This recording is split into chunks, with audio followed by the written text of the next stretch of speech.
So I introduce now Dr. Koustab Majumdar.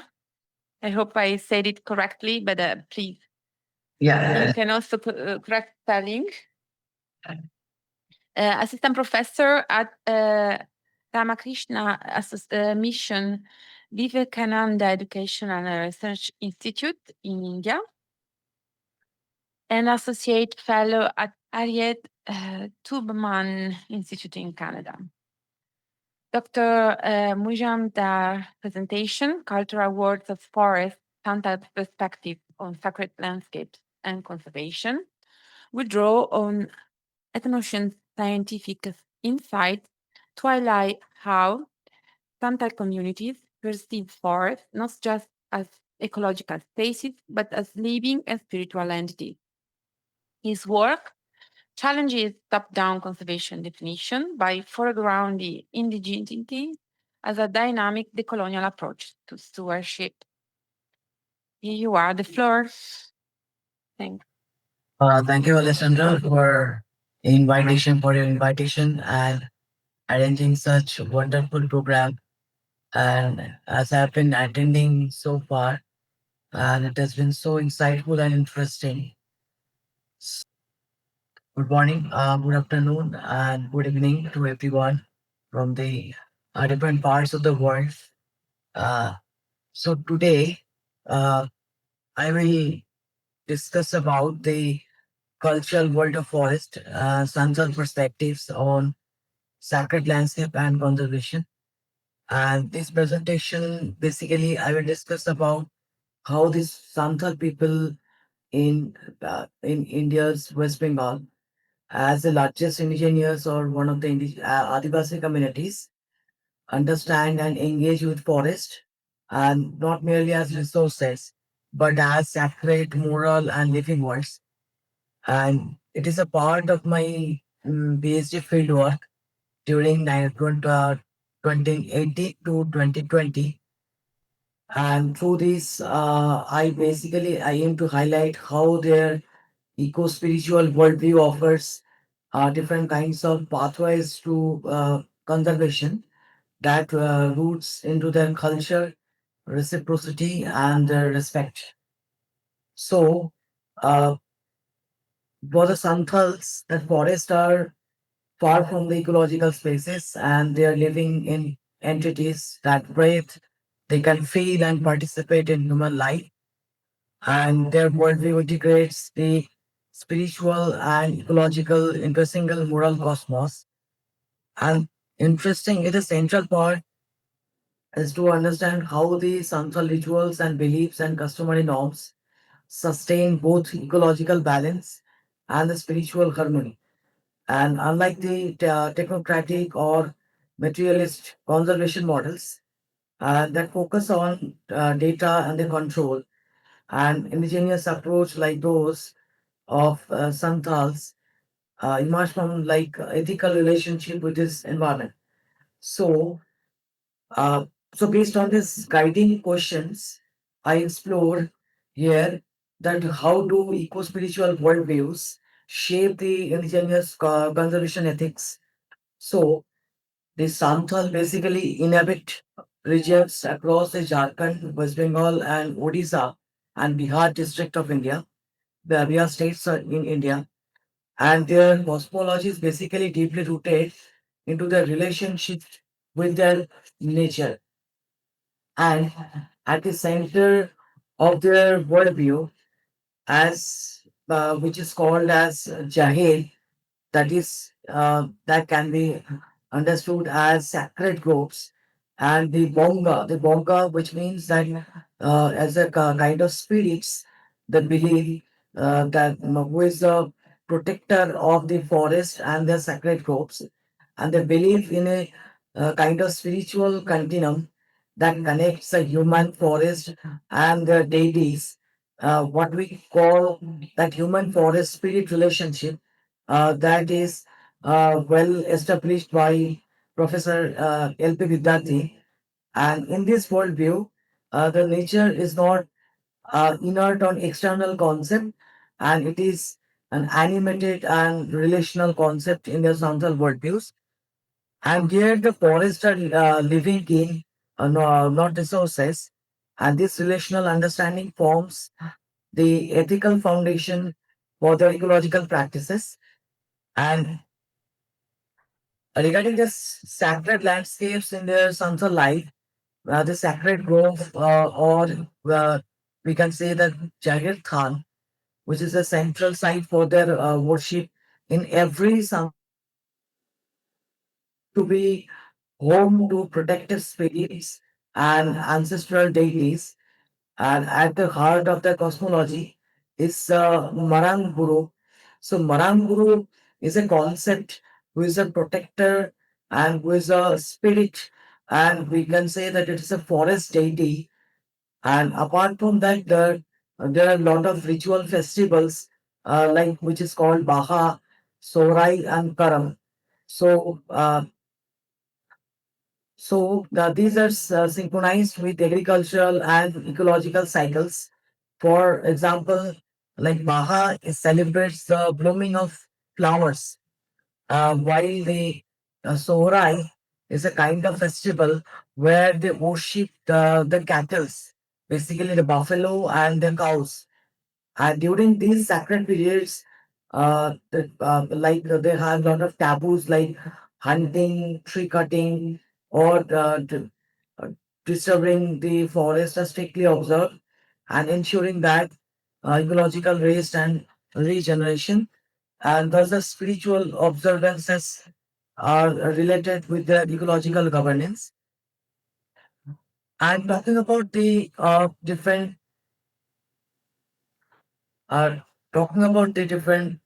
eco-spiritual practices and the moral ecology, and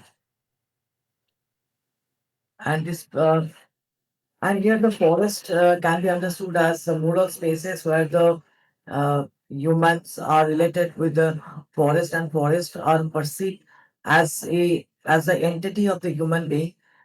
And different kinds of rituals offers to the forest. It is a kind of belief that forest is not apart from their human entity. They are related to this as an, however, it is a non-human entities, but it is linked with this forest uh, and a human relationship. And as a part of the oral myths and the ecological ethics, and they use very common words that forest watches you. That means the forest observes you. It looks at you, and if you uh, and it can be related with the Gajir and box, the concept that is the traditional ecological knowledge.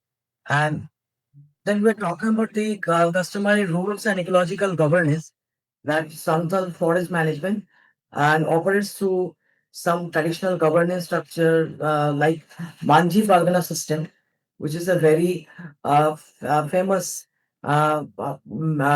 governance system of the forest as well as the forest resources.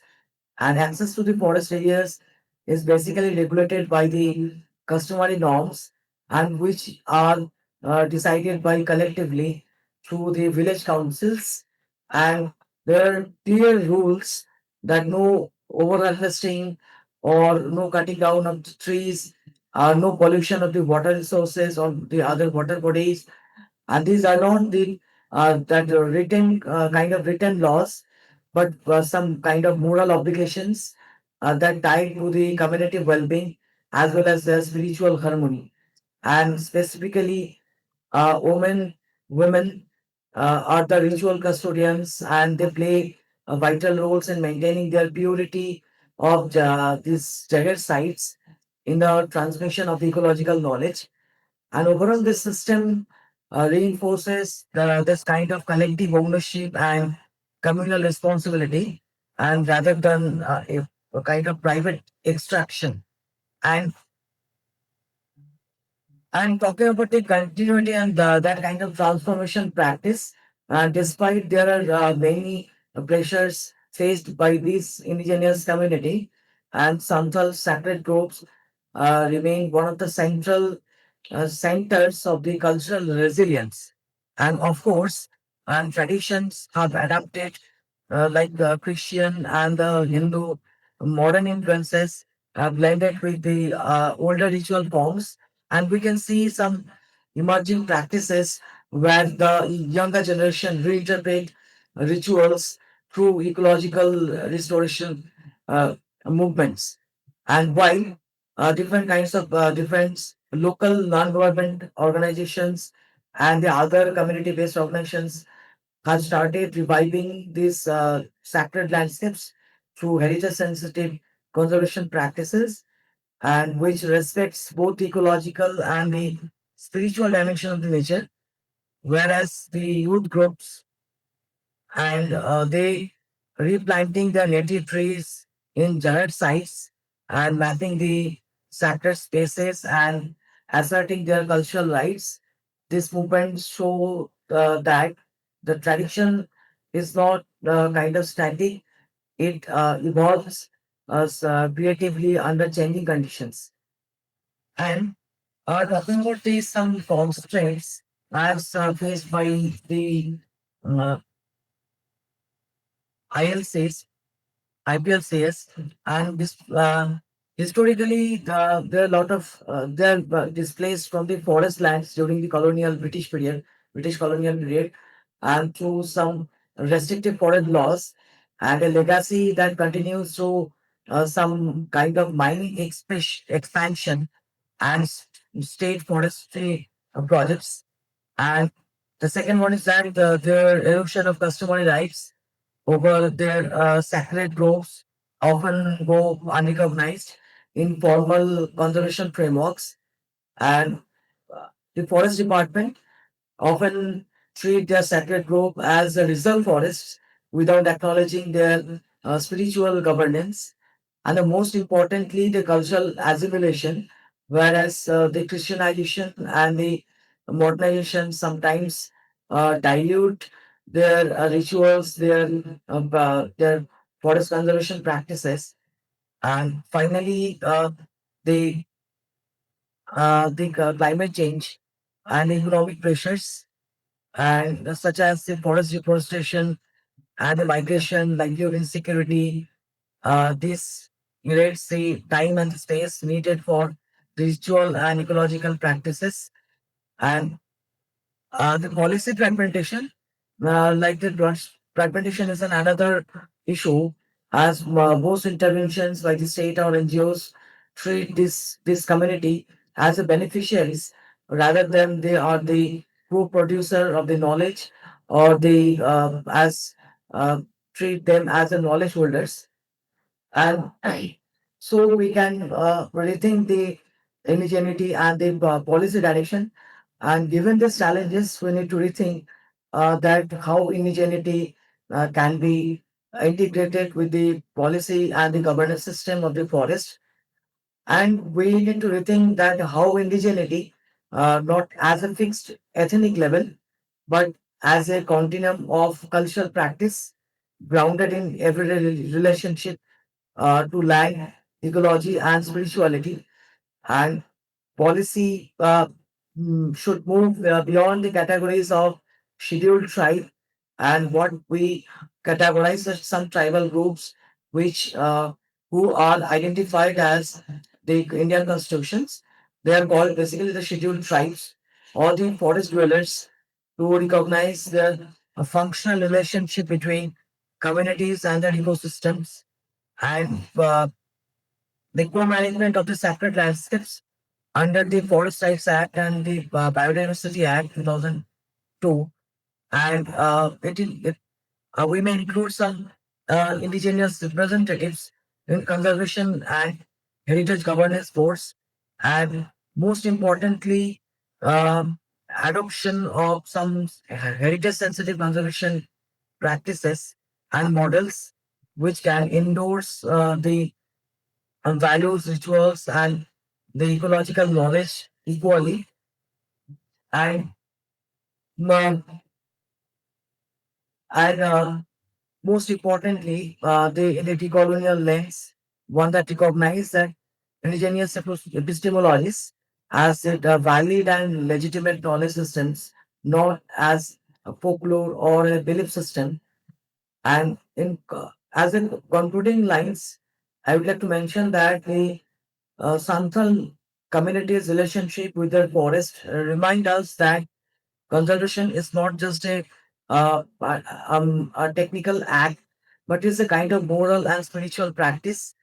And their worldview offers a lot of lesson to us, and that sustainability arises from the reciprocity, care, and the respect, not as a domination or the control or the policy and governance uh, instructed by the government and the dissenters. And so, if policy frameworks can engage with such living culture ecologies rather than erasing them, so conservation itself can become more ethical, inclusive, and enduring. Thank you very much. Thank you very much, Koustab, for this wonderful presentation. It resonates very much with the conceptual framework of the symposium.